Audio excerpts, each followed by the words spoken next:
Have you ever had a CPU with bent and or missing pins? What would you do if you came across this Ryzen 7 5800 X3D in a known condition?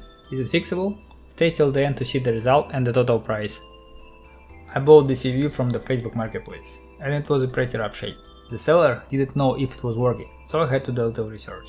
The CPU is considered as the best gaming processor on the AM4 platform. It would be a shame to just let it die. The bent pins could be fixed, but what I was worried about is the missing pin. Usually, even without some of the pins, the CPU can function normally, but it all depends on which pins are missing. Well, I was out of luck, as the missing pin on this CPU was actually MB data 30. This left me with 3 scenarios. First one, CPU is cooked and won't work at all. Second one, CPU will only work with a single channel RAM memory. And the last one, CPU will work without any issues, which is less likely. But there is only one way to find out. First, I need to fix those bent pins and clean the CPU, using phone camera as a magnifier and utility blade to carefully bend the pins, using other pins as a support. Everything was progressing smoothly until I had to start on these pins that are touching each other. It makes it difficult to put the blade between them.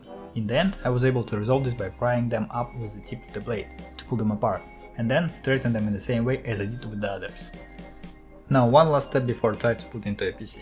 Cleaning the thermal paste of the pins. Now that the pins are straight, it will be much easier. All I had to do is use some 99% isopropyl alcohol and a toothbrush.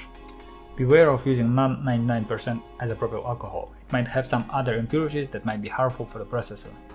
Back to the cleaning. With some careful brushes, remove the thermal paste. This looks much better. Once everything has dried out, it's time for a testing part. Was it worth it? Let's put the CPU into the socket, apply some thermal paste, attach the cooler, and turn on the PC. The good news is that we can see the picture. The bad news is that the second channel of the memory doesn't work. I've searched for micro soldering services around my area, packaged the CPU, and 1 week later we got it back. Let's see how it looks.